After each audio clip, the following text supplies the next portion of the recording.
गुरु प्यारी साध संगत जी, राधा स्वामी। प्यारी साध संगत जी, आप सभी के भीतर बैठे कुल मालिक को प्रणाम। आप सभी को प्रणाम। संगत जी, आज के इस रूहानियत भरे सत्संग में स्वामी जी महाराज की वाणी ली गई है। स्वामी जी महाराज ने आज के इस सत्संग द्वारा हमारे अंदर के सफर के बारे में, यानी हमारे रूहानी सफर के बारे में बड़े ही विस्तार पूर्वक समझाया हुआ है। आज के इस सत्संग द्वारा आपको आपके रूहानी मार्ग पर उन्नति करने के लिए बहुत सी बातें समझने को मिलेंगी। अपने अपने गुरु महाराज का ध्यान करके ध्यान पूर्वक आज के इस सत्संग को अंत तक श्रवण करें, सत्संग का आनंद लें। सत्संग के वचन हैं, गुरु बिन तेरा और न कोई, धार बचन यह मन में। आप खबरदार करते हुए कहते हैं कि मालिक के सिवाय कोई भी दुनिया में अपना नहीं है। जिन रिश्तेदारों को, बेटे बेटियों को, यार दोस्तों को अपना समझे बैठे हो, जब तक उनकी गर्जें पूरी हो रही हैं, सब तुम्हारे नजदीकी बने हुए हैं। अगर उनको तुमसे गर्ज नहीं है, अगर तुमसे उनकी गर्ज पूरी नहीं होती, तो बेटा बाप को बाप कहने को तैयार नहीं होता, पत्नी पति को पति कहने को तैयार नहीं होती। एक बच्चे को अगर शहद उंगली पर लगा कर दे दें, तो जब तक उसे शहद का स्वाद आता रहता है, वह बड़े स्वाद के साथ उंगली को चाटता रहता है। जब शहद का स्वाद आना बंद हो जाता है, तो अपने बड़े बारीक तेज दांतों से बड़े जोर से वह हमारी उंगली को काट देता है। ये दुनिया की रिश्तेदारियां हैं। जब तक उनकी गर्जें पूरी होती हैं, सब हमारे नजदीकी हैं, रिश्तेदारियां निकाल कर आ जाती हैं। जब उनकी गर्जें नहीं रहती, तो वे बच्चों की तरह हमें दांत से काटना शुरू कर देते। इसलिए स्वामी जी महाराज हमें सावधान करते हुए कहते हैं, किनके मोह में और किनके प्यार में फंसे हुए हो।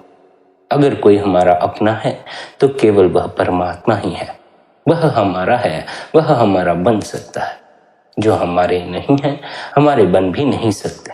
उन्हें हम अपना समझकर अपना बनाने में लगे हुए हैं।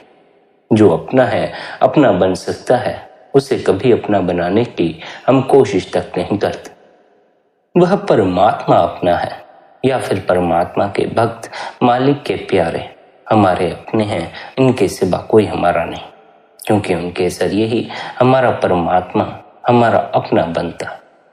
जो मालिक के भक्त और प्यारे होते हैं, वे मालिक की भक्ति करके मालिक का रूप हो जाते हैं। उनमें और परमात्मा में कोई अंतर नहीं होता। समुद्र के अंदर 2-4 मिनट के लिए एक लहर उठती है, लहर फिर वापस जाकर समुद्र में समा जाती है। जो लहर का समुद्र के साथ रिश्ता है, वही मालिक के भक्तों और प्यारों का मालिक के साथ रिश्ता है। कोई चीज समुद्र की लहर को दे दो, वह साथ लेकर समुद्र की तह में बैठ जाती है। इसी तरह अगर हम अपने आप को मालिक के भक्तों के सुपुर्द कर देते हैं, यानी सद्गुरु के आगे समर्पित कर देते हैं, तो वे भी हमें साथ लेकर सतनाम के समुद्र की तह में चले जाते। स्वामी जी महाराज फरमाते हैं, कुल मालिक इंसान के जामे में आकर हमारे अंदर अपने मिलने का शौक पैदा करता, अपने मिलने का तरीका और साधन समझाता है और हमें साथ लेकर परमात्मा में समा जाता। वह मालिक भी अपना है, मालिक के भक्त, मालिक के प्यारे भी अपने हैं। लेकिन हमारा उन मालिक के भक्तों के साथ प्यार नहीं हो पाता, मिलाप नहीं हो पाता। क्यों? क्या कारण है? कारण है हम बुरी तरह काल के जाल में फंसे हुए हैं। मालिक का किसी को पता नहीं, मालिक की तरफ किसी का ध्यान नहीं जाता। जो पहले कर्म किए हैं, उनका नतीजा अब रो पीट कर भुगत रहे हैं और आगे भी उसी तरह दिन रात पाप और कर्म कर रहे हैं। मन में कभी ख्याल नहीं आता कि इनका नतीजा भोगने के लिए फिर इसी 84 के जेल खाने में आना पड़ेगा। दुनिया के जीव बड़ी बुरी तरह काल के जाल में फंसे हुए हैं। जिस तरह मछली पकड़ने वालों के पास एक छोटा जाल होता है, अगर उसमें से कोई मछली निकल जाए, उनके पास फिर और भी बारीक जाल होता है। बारीक से बारीक मछली भी उस जाल से निकलने नहीं देते। इसी तरह काल ने भी दुनिया में महाजाल बिछाया हुआ है। या तो हम मालिक की भक्ति करते ही नहीं, अगर करते हैं तो इच्छाएं लेकर करते हैं, तृष्णाएं लेकर करते हैं। इसका नतीजा क्या निकलता है? इच्छाएं तृष्णाएं पूरी करने के लिए फिर संसार में आ जाते हैं। या तो हम मालिक से डरते हुए भक्ति करते हैं कि अगर हम भक्ति नहीं करेंगे तो शायद हमारे बाल बच्चे मालिक वापस बुला लेगा, घर में बीमारी आ जाएगी, धन दौलत में कमी आ जाएगी। हम डरते हुए मालिक की भक्ति करते हैं। हमारे अंदर मालिक से मिलने का इश्क नहीं, प्यार नहीं, स्वार्थ या गर्ज को लेकर हम मालिक की भक्ति करते हैं। स्वामी जी महाराज सावधान करते हैं कि हम तो बुरी तरह से काल के जाल में फंसे हुए हैं। जो इच्छाएं तृष्णाएं होती हैं उन्हें पूरा करने के लिए हमें फिर जन्म लेना पड़ता है। इच्छाएं और तृष्णाएं ना ही आज तक कभी किसी की पूरी हुई हैं, ना ही कभी किसी की पूरी हो सकती हैं। एक महात्मा कहते हैं, हमारी इच्छाएं तृष्णाएं हिमालय पर्वत से भी ज्यादा बड़ी। मौत हमारे पैरों के नीचे खड़ी है। पता नहीं किस वक्त हमें भरे परिवार को छोड़कर जाना पड़ जाए, लेकिन फिर भी हम इच्छाओं और तृष्णाओं में भटकते फिरते। परमात्मा हमें दुनिया में जो कुछ मर्जी दे दे, हमारे मन में कभी भी सब्र नहीं आता, कभी भी संतोष नहीं आता। मालिक कितने ही धन दौलत दे दे, इज्जत दे दे, तंदुरुस्ती दे दे, अच्छे से अच्छा साथी दे दे, फिर भी हम भूखे के भूखे ही रहते। हमारे भीतर लोभ का बोलबाला बना ही रहता है। हमारे अंदर सब्र नहीं है, संतोष नहीं है। इसलिए स्वामी जी महाराज हमारी हालत देखकर हम पर तरस खाते। लेकिन आप सिर्फ हमारी हालत पर तरस ही नहीं खाते, हमें यहाँ से निकलने का तरीका भी बताते। वे क्या तरीका बताती हैं? वे कहती हैं, निस्दिन रहो भजन। अगर तुम काल के जाल से बचना चाहते हो तो उठते बैठते चलते फिरते अपने ख्याल को शब्द के साथ जोड़कर रखो, नाम के साथ जोड़कर रखो। वही चीज तुम्हें मन और माया के दायरे से पार ले जा सकती है, जो मन और माया के दायरे के पार से आती हो। वह शब्द सचखंड से उठता है। जब हम आंखों के पीछे आकर उस शब्द के साथ ख्याल जोड़ते हैं, वह हमें भी खींचकर मन और माया के दायरे से पार ले जाता। इसलिए गुरु साहिब कहते हैं, हम गुरुमुखों के बताए हुए उपदेश पर चलकर त्रिकुटी यानी काल के दायरे के पार चले जाते। हम चौथे पद अर्थात वापस सचखंड पहुंच जाते। स्वामी जी महाराज कहते हैं, शब्द की कमाई करके काल को जीतो, कर्मों का हिसाब किताब खत्म करो। गुरुमुखों के उपदेश पर चलकर सच्चे शब्द की कमाई करो, सच्चे नाम की कमाई करो। अगर तुम भवसागर से पार होना चाहते हो, अगर तुम जन्म मरण के दुखों से बचना चाहते हो, तो गुरुमुखों के उपदेश पर चलना शुरू कर दो।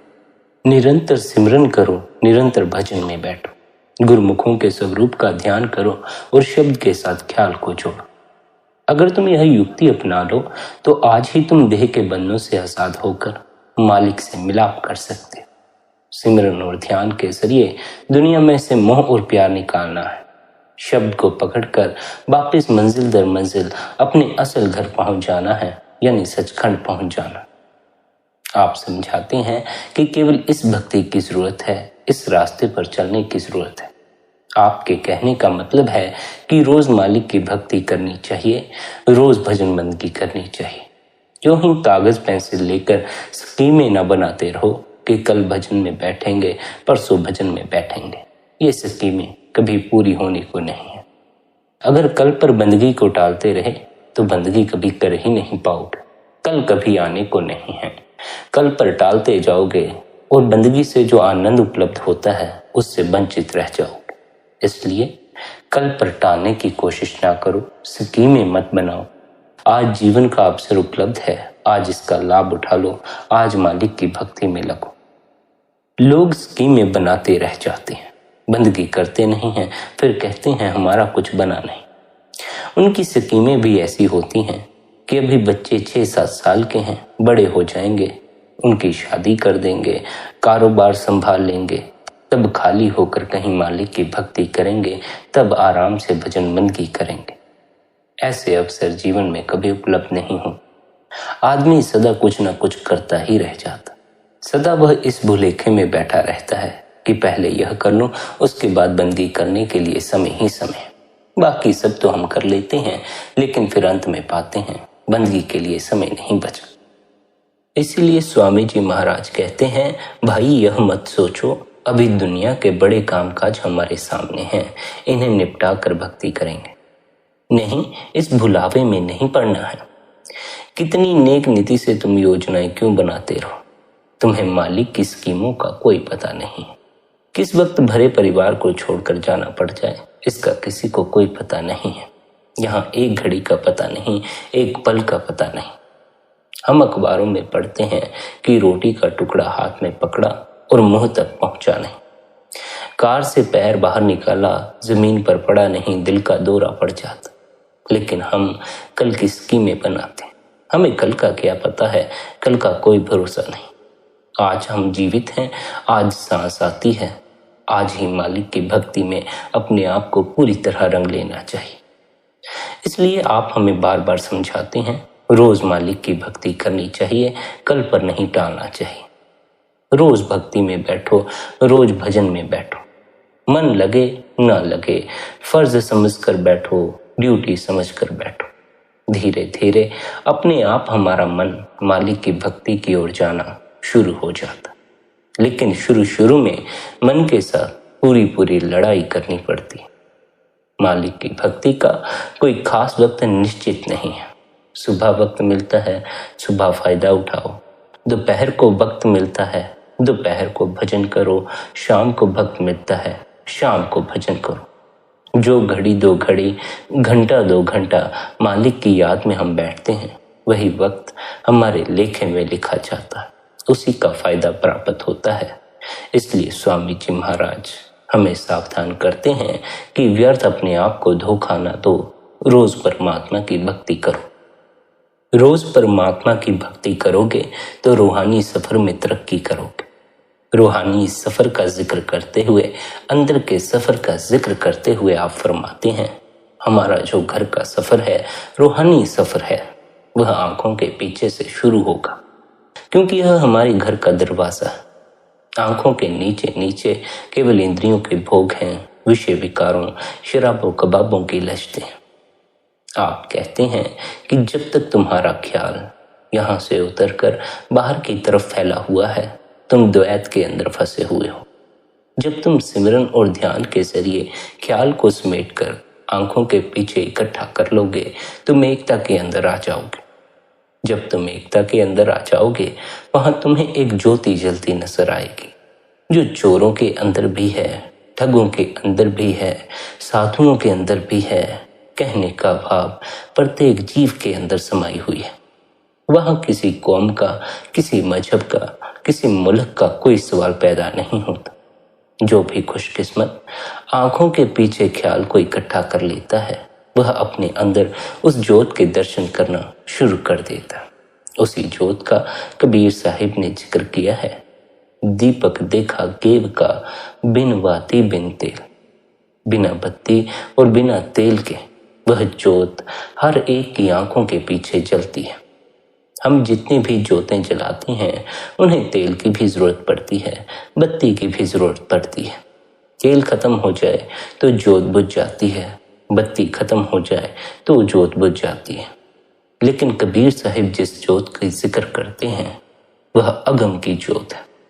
उसे आज तक कभी तेल और बत्ती की जरूरत नहीं पड़ी, उसे आज तक कोई बुझा नहीं सका। हर एक की आंखों के पीछे वह ज्योत जलती है। उस ज्योत के अंदर से वाणी की मीठी और सुरीली आवाज उठ रही है। जो उस ज्योत के दर्शन करते हैं, उस वाणी की आवाज को सुनते हैं, उनका दुनिया में से मोह और प्यार निकल जाता है, उनका परमात्मा से मोह और प्यार पैदा हो जाता है। हमें अपने अंदर उस ज्योत के दर्शन करने हैं।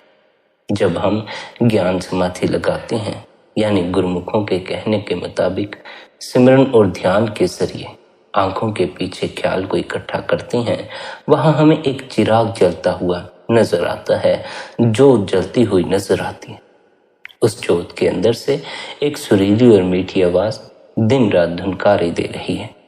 हमें उस आवाज के जरिए अंदर घर का रुख कायम करना है। उस प्रकाश के जरिए अंदर रूहानी सफर तय करना है, फिर मंजिल दर मंजिल अपने घर सचखंड वापस पहुंच जाना। अपने असल घर सचखंड वापस पहुंचने के लिए हमें देह के बंधनों से छुटकारा पाने की आवश्यकता है। देह के बंधनों से छुटकारा पाने के लिए हमें क्या करना है, इसकी असल समझ पूर्ण सद्गुरु द्वारा ही प्राप्त होती है। जो भी हम मन और बुद्धि के द्वारा देह के बंधनों से छुटकारा प्राप्त करने की कोशिश करते हैं, जप तप करते हैं, पूजा पाठ करते हैं, तीर्थ यात्रा करते हैं, जो कुछ भी करते हैं, ये हमें देह के बंधनों से छुड़ाने की बजाय उन बंधनों में और भी मजबूती से जकड़ देते हैं। इसलिए हमें मन और बुद्धि के पीछे लगकर देह के बंधन से छुटकारा पाने की कोशिश नहीं करनी चाहिए। यह कोशिश व्यर्थ चली जाती है, हमारा समय भी व्यर्थ चला जाता। किसी पूर्ण सद्गुरु की शरण लेकर उनसे सही तरीका सीखकर देह के बंधन से मुक्त हुआ जा सकता। फिर इस संसार में लौटकर आने की कोई आवश्यकता नहीं रह जाती। फिर दुखों और तकलीफों से घिरे रहने की कोई आवश्यकता नहीं रह जाती। ख्याल रखें, दुख और तकलीफें इस संसार में मौजूद होने पर ही अनुभव होती हैं। अगर आप यहाँ हैं तो आपको यहाँ धन का दुख भी हो सकता है, पद का दुख भी हो सकता है, मकान का दुख भी हो सकता है, बच्चों का दुख भी हो सकता है, और भी कई तरह की परेशानियां हो सकती हैं। किसी को बीमारियां हो सकती हैं, किसी को कुछ और समस्या हो सकती है। लेकिन अगर आप इस संसार में मौजूद नहीं हैं, तब फिर आपके जिम्मे, आपके सर पर कोई परेशानी नहीं, कोई दुख नहीं है। हमारा जो अस्तित्व है वो सदा इस संसार में कायम रहने वाला नहीं है। हम सदा इस संसार में नहीं रह सकते, और अगर यहीं रहते रहे तो दुखों और मुसीबतों से बच नहीं पाएंगे। हम सभी आनंदित होना चाहते हैं, सुखी होना चाहते हैं। आनंदित होने का एकमात्र उपाय अपने अंतस में छिपी आत्मा की पहचान कर लेना। आनंदित होने का और कोई भी दूसरा उपाय नहीं है। इसलिए सभी संसद गुरुओं ने, जिन्होंने आनंद की बात की, उन्होंने यही कहा, अपने घट में खोजो, अपने भीतर उतरो। भीतर उतर कर आनंद की वर्षा होती है। लेकिन हमें तो आनंद की कोई खबर नहीं। जब तक भीतर नहीं उतरोगे आनंदित नहीं हो पाओगे, परम आनंद के स्वाद को नहीं चख पाओगे। क्षणिक सुख तो जीवन में अवश्य ही उपलब्ध हो जाएंगे, कुछ समय के लिए तो, थोड़ी थोड़ी देर के लिए तो। सुखी होने के कई उपाय खोज लोगे, पर सदा के लिए सुखी होने का कोई उपाय ना खोज सकोगे। बाहर से सदा के लिए सुखी होने का कोई उपाय नहीं है, भीतर से ही सदा के लिए सुखी होने का उपाय। अपनी आत्मा को पाकर हम सदा के लिए तृप्त हो जाते, अपनी आत्मा को पाकर हम सदा के लिए सुखी हो जाते। इसलिए स्वामी जी महाराज हमें अंदर के सफर का उपदेश देते हैं। वे हमें बाहर संसार की यात्रा का उपदेश नहीं देते। वे कहते हैं, अपने रूहानी सफर की तरफ गौर करो। रूहानी सफर आंतरिक सफर है। जो अंतस में प्रवेश करते हैं वही रूहानी सफर कर सकते। जो देह के तल पर ही सीमित हैं, उनकी रूहानी यात्रा शुरू नहीं होती, क्योंकि देह सूक्ष्म जगत में प्रवेश नहीं कर सकते। देह इस भौतिक जगत का हिस्सा। आंतरिक जगत अति सूक्ष्म जगत है, रूहानी जगत बड़ा ही सूक्ष्म जगत है। सूक्ष्म जगत में सूक्ष्म होकर ही प्रवेश किया जा सकता है। आत्मा सूक्ष्म है, आत्मा की सहायता द्वारा रूहानी सफर की यात्रा तय की जा सकती। देह द्वारा जो रूहानी सफर तय करने की कोशिश करते हैं, परमात्मा तक पहुंचने की कोशिश करते हैं, उनकी यात्रा पूरी नहीं हो पाती। क्यों? क्योंकि परमात्मा की यात्रा कोई छोटी यात्रा नहीं, देह से परे भी परमात्मा की यात्रा है। इसलिए जो देह के तल तक ही परमात्मा के सफर की कल्पना किए बैठा है, उसकी कल्पना देर सवेर व्यर्थ चली जाती है। देर सवेर जब सत्य उसकी आंखों के सामने आकर खड़ा होता है, तब वह पछताता है, मैंने अपना जीवन यूं ही देह के पीछे लगकर बर्बाद कर दिया। देह तो हमें मिली है आत्मा की पहचान के लिए, लेकिन हम देह की पहचान तक ही सीमित रह जाते। इस तरह जो देह के बंधन में मजबूती से बन जाता है, वह इस संसार का हिस्सा होकर रह जाता। लौट लौट कर यहीं आता है, लौट लौट कर यहाँ के दुख और कष्ट उठाता। लेकिन जो देह के बंधन से मुक्त हो जाते हैं, उन्हें कोई दुख नहीं उठाना पड़ता। वे सदा के लिए आनंदित, सदा के लिए सुखी हो जाते। स्वामी जी महाराज कहते हैं, देह के बंधन से मुक्त होने के लिए नाम की कमाई करो। नाम की कमाई करने के लिए अपने ख्याल को आंखों के पीछे इकट्ठा करो। आंखों से नीचे नीचे इंद्रियों के भोग हैं, विषय विकार, शराबों कबाबों की लचते हैं। हमारे असली घर का दरवाजा आंखों के पीछे और बीच में है, जिसे 10वां द्वार भी कहते। जिसे भी घर के अंदर जाना है, पहले उसे दरवाजे की खोज करनी पड़ती है। अंदर से दरवाजा खुलता है, फिर वह घर के अंदर दाखिल होता। अपने उस घर के दरवाजे की निशानी क्या है? उस घर के दरवाजे की निशानी है कि उस घर के दरवाजे पर हर एक के अंदर अनहद शब्द धुनकारे दे रहा है। वह बजता रहता है, कभी बंद नहीं होता। इसका मतलब कि उस शब्द के अंदर आवाज भी है, शब्द के अंदर धुन भी है। इसलिए गुरु साहिब उसे निर्मल नाद कहकर भी बयान करते। उस शब्द के अंदर ज्योत भी है, प्रकाश भी है। वह जो राम नाम की ज्योत है, हम में से हर एक की आंखों के पीछे जल रही है। लेकिन जब तक गुरुमुखों के मत पर हम चलते नहीं, उनके उपदेश की पालना नहीं करते, बेशक वह ज्योत हमारी आंखों के पीछे हो, हम उस ज्योत को देख नहीं पाते। गुरुमुखों का यह मत है कि आंखों के नीचे नीचे इंद्रियों के भोग है, लेकिन जो रस का भरा हुआ अमृत है, जिसे पीकर तुम्हारा मन निर्मल और पवित्र होगा, वह आंखों के पीछे है। सो जब तक यहाँ ख्याल इकट्ठा नहीं होता, आंखों के पीछे ख्याल इकट्ठा नहीं होता, हम उस अमृत को पी नहीं सकते, अमर नहीं हो सकते। हमारा जन्म मरण के दुखों से छुटकारा नहीं हो सकता। जब आंखों के पीछे ख्याल इकट्ठा हो जाता है, तो अंदर शब्द की धुनकार धुन सुनाई पड़ना शुरू हो जाती है, शब्द का प्रकाश दिखाई पड़ना शुरू हो जाता। हमें उस आवाज के जरिए अंदर घर का रुख कायम करना है, उस प्रकाश के जरिए अंदर रूहानी सफर तय करना। हमारे इस रूहानी सफर में हमारा मन भी बाधा बन जाता है। क्यों? क्योंकि हमारा मन इस माया के जाल में फंसकर अति गंदा हो चुका है, अति मैला हो चुका है। बेशक हमारी आत्मा उस परमात्मा की अंश है, हम उस सतनाम समुद्र के कतरे हैं, लेकिन मालिक से बिछड़कर यहाँ आकर आत्मा ने मन का साथ ले लिया। मन आगे इंद्रियों के भोगों, विषय विकारों का आशिक है। जो जो कर्म मन के अधीन होकर करते हैं, उनका नतीजा साथ साथ आत्मा को भी भुगतना पड़ता है। दुनिया की इच्छाएं पैदा करके, इंद्रियों के भोगों में फंसकर, दुनिया के बुरे कर्म और पाप करके हम मन पर बहुत ज्यादा मैल इकट्ठी कर बैठे। इसलिए आप हमें प्यार से समझाते हैं कि यह हमारा मन है जो हमारे और मालिक के बीच रुकावट बनकर खड़ा है। जब तक मन की मैल दूर नहीं होती, आत्मा बेशक परमात्मा की अंश है, यह कभी भी वापस जाकर परमात्मा से मिलने के काबिल नहीं बनती। मन की मैल कब दूर होती है?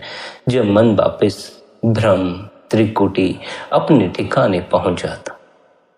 हम दुनिया के सब जीव अपनी अपनी अकल के मुताबिक हजारों ही युक्तियों और तरीकों से मन को निर्मल और पवित्र करने की कोशिश करते हैं। दान पुण्य करते हैं, घर बार छोड़कर जंगलों पहाड़ों में छिपकर बैठ जाते। ये सारे साधन, ये सारे तरीके हम मन को ही निर्मल करने के लिए करते। हम हठ कर्मों के जरिए जबरदस्ती ख्याल को दुनिया से निकालने की कोशिश करते। आगे जाकर ख्याल कहीं लगता नहीं, फिर दुनिया में भटकना शुरू कर देते। इसलिए आप कहते हैं कि हठ कर्मों के जरिए जबरदस्ती हम कितनी ही कोशिश कर लें, हम मन को कभी भी निर्मल नहीं कर सकते। हम किस तरह मन को निर्मल और पवित्र कर सकते हैं, इसके बारे में समझाते हुए स्वामी जी महाराज कहते हैं, मन गुरुमुखों के बताए हुए उपदेश पर चलकर ही निर्मल होता। गुरुमुखों का उपदेश क्या है? गुरुमुखों का उपदेश है सिमरन और ध्यान के जरिए शब्द या नाम के साथ अपनी लिव जोड़ दो। जब उठते बैठते चलते फिरते अपने ख्याल को शब्द या नाम के साथ जोड़ देंगे और शब्द के अंदर जज्ब और लवलीन हो जाएंगे, हमारा मन निर्मल हो जाएगा, पवित्र हो जाएगा। यही परमात्मा की असली भक्ति है। यही भक्ति हमें हमारे ठिकाने पर पहुंचा सकती है। जो चीज रूह और मन की गांठ खोलती है, हमारी आत्मा को निर्मल करती है, मन को पवित्र करती है, वह गुरु प्रसाद, वह शब्द की कमाई है, वह नाम की कमाई है। इसलिए आप फरमाते हैं कि जो भी हमारे मन के ऊपर गंदे गंदे गिलाफ चढ़े हुए हैं, जन्मों जन्मों से जो मैल मन पर चढ़ाते चले आ रहे हैं, जब गुरुमुखों के पास जाकर हम शब्द की कमाई करेंगे, नाम की कमाई करेंगे, ये सब मैल दूर हो जाएगी, आत्मा निर्मल हो जाएगी, पवित्र हो जाएगी, मन अपने ठिकाने पर पहुंच जाएगा, आत्मा अपने ठिकाने पर पहुंच जाएगी। जब तुम गुरुमुखों के पास जाकर शब्द या नाम की कमाई करोगे तो झूठी दुनिया से झूठा मोह, झूठा प्यार निकल जाएगा, सच्चे परमात्मा का सच्चा प्यार पैदा हो जाएगा। यह जो हमारा मन है, यह लज्जत का आशिक है। जब तक इसे दुनिया के मोह, दुनिया के प्यार से ऊंचा और पवित्र प्यार नहीं मिलता, यह दुनिया का मोह और प्यार कभी भी छोड़ने को तैयार नहीं होता। किस चीज की लज्जत है, किस चीज का प्यार है, जिसे पाकर हमारा मन दुनिया का मोह और प्यार छोड़ता है, इसके बारे में समझाते हुए आप कहते हैं, नाम मिले मन तृप्तिये, बिन नाम में दीर्घ जीवासु। यह मन जो हिरण की तरह विषय विकारों में फंसकर भटकता फिरता है, जब इसे अंदर अमृत भरा हुआ नाम मिल जाता है, इसके अंदर तृप्ति आ जाती है, संतोष आ जाता। वह नाम अमृत है और उसकी लज्जत बहुत मीठी है। मीठी इसलिए कहते हैं कि अभी जो बेटे बेटियों का प्यार मीठा लगता है, कौमों, मजहबों और मुल्कों के झगड़े मीठे लगते हैं, शराबों कबाबों की लज्जतें मीठी लगती हैं, लोगों के गले काटने मीठे लगते हैं, ये उस नाम को हासिल करने के बाद फीके लगने शुरू हो जाते। जिन्हें हीरे जवाहरात मिल जाते हैं, वे फिर कोड़ियों के पीछे दर बदर ठोकरें नहीं खाते। शब्द या नाम से लगाव हमें दुनिया की तरफ से उपराम करना शुरू कर देता। जिस शब्द के साथ गुरुमुख हमारे ख्याल को जोड़ते हैं, उसे आप महारस मीठा कहते हैं। उसकी लज्जत इतनी ऊंची और निर्मल है कि दुनिया की किसी चीज का उससे मुकाबला नहीं किया जा सकता। वह चखने से संबंध रखता है, बातों का मजबूर नहीं। आप उस नाम के बारे में कितना ही सुनते रहें, कितना ही पढ़ते रहें, उससे आपको आनंद का कोई भी स्वाद नहीं लगेगा। वह नाम चखने की चीज है। जब तक आपने स्वयं उस नाम से मिलाप नहीं किया, उसकी धुनकार धुन में अपने को लवलीन नहीं किया, तब तक आप उसके आनंद को समझ नहीं पाएंगे। इसलिए आपसे बार बार यह बेनती की जाती है कि निरंतर भजन में बैठो, अपने घट में उतरो, अपने भीतर उतरो। क्यों? क्योंकि भीतर उतरोगे तो शब्द सुनाई पड़ेगा, नाम सुनाई पड़ेगा। जब नाम सुनाई पड़ेगा, नाम से लिव जुड़ना शुरू होगी, तो अपने आप ही आप आनंद का अनुभव करेंगे। सदगुरु के लाख कहने पर आप आनंद का अनुभव नहीं कर पाएंगे, लेकिन अगर आप खुद किसी दिन भीतर उतरकर उस नाम के रूबरू हो जाएंगे, फिर आपको आनंद का अनुभव होना भी शुरू हो जाएगा। वरना तब तक तो ये सभी बातें यूं ही व्यर्थ की बातें हैं, तब तक तो इन बातों का कोई मूल्य नहीं है। आप फरमाते हैं, हम दुनिया के सब जीव माया के जाल में फंसकर मोह की मीठी नींद सोए हुए हैं। मालिक का किसी को पता नहीं, मालिक की तरफ किसी का ध्यान नहीं जाता। हम भ्रम में फंसे हुए हैं। जो कुछ आंखों से देखते हैं उसे असल समझे बैठे, लेकिन जो कुछ हम आंखों से देखते हैं यह सब नष्ट हो जाना है, फना हो जाना है। हम इसे असल समझकर इसके साथ प्यार किए बैठे हैं। हम दुनिया के शक्लों, पदार्थों को अपना बनाने की कोशिश करते हैं। ये हमारे बनते तो हैं नहीं, उल्टा हम दुखी हो जाते हैं, उल्टा हम रोना पीटना शुरू कर देते। गुरु साहिब कहते हैं कि हो में बड़ी बुरी बीमारी है। जिधर भी आप दुनिया में नजर दौड़ाते हैं, दुनिया के सब जीव एक ही बीमारी में फंसे हुए हैं। इसी बीमारी में फंसे होने के कारण यह जीव दुख उठा रहा है। अहंकार में फंसे होने के कारण, होमे के बीमारी के शिकार हो जाने के कारण जीव अपने असल को भूले बैठा है और इस देह के मोह और प्यार में पड़ गया। अहंकार की यह बीमारी हर जीव के भीतर मौजूद है। इसलिए बार बार सद्गुरु समझाते हैं, अपने इस अहंकार को मिटाने के लिए निरंतर भजन बंदगी करो, निरंतर ध्यान करो। जब तक आपके भीतर मैं मौजूद है, अपने होने का बोध मौजूद है, तब तक आप परमात्मा का अनुभव नहीं कर पाएंगे। अपनी मैं को मिटाकर परमात्मा उपलब्ध हो जाता। जो सद्गुरु को अपने अहंकार का दान नहीं करते वे परमात्मा तक पहुंच ही नहीं पाते। हम बाकी सब कुछ तो दान करने को राजी हो जाते हैं, धन, भोजन, गाड़ियां, लेकिन अपने अहंकार को दान करने को राजी नहीं होते। हम सभी दान अहंकार की तृप्ति के लिए करते। जब दान ही हम अहंकार की तृप्ति के लिए कर रहे हैं तब फिर भला हम अपने अहंकार का दान कैसे कर सकते। इसलिए हम सद्गुरु से भी अपने को बचा लेते हैं, उसके समक्ष भी अपने आप को पूरी तरह समर्पित नहीं करते, अपने अहंकार को बचाए रखते।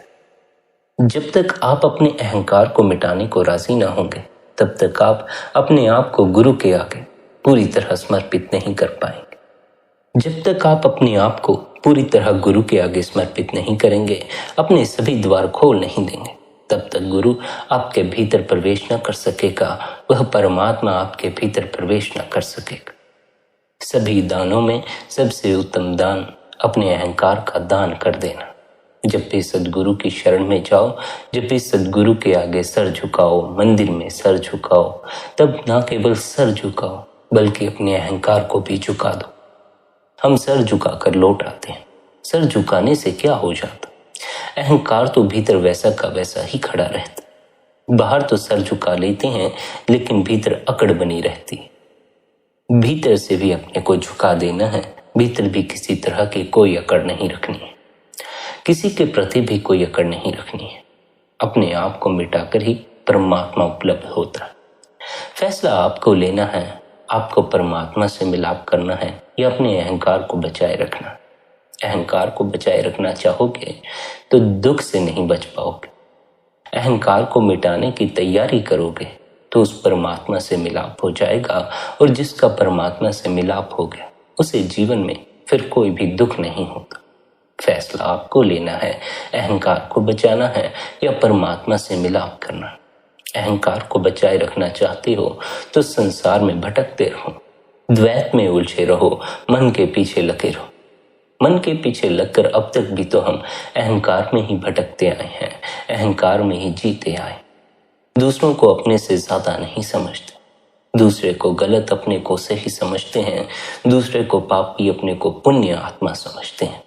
ये सब अहंकार के ही लक्षण हैं कि हम दूसरों को अपने से नीचा समझना शुरू कर देते। परमात्मा से उन्हीं का मिलाप हो सकता है जो दूसरों को अपने से नीचा या ऊंचा नहीं समझते। परमात्मा होने का अर्थ है, परमात्मा से मिलाप का अर्थ है सभी को एक ही दृष्टि से देख लेना, सभी में उस एक को देख लेना। ना कोई नीचा, ना कोई बड़ा, ना कोई गरीब, ना कोई अमीर, ना कोई बुरा, ना कोई अच्छा, सभी को एक ही दृष्टि से देखना, परमात्मा से मिलाप कर लेना।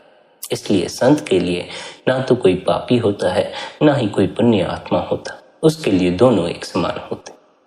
हम तो किसी को पापी की नजर से देखते हैं, किसी को पुजारी की नजर से देखते हैं, लेकिन जिसे भी हम देखते हैं उसके बाहरी जीवन के आधार पर ही देख पाते हैं, उसके बाहरी दिखावे को ही देख पाते।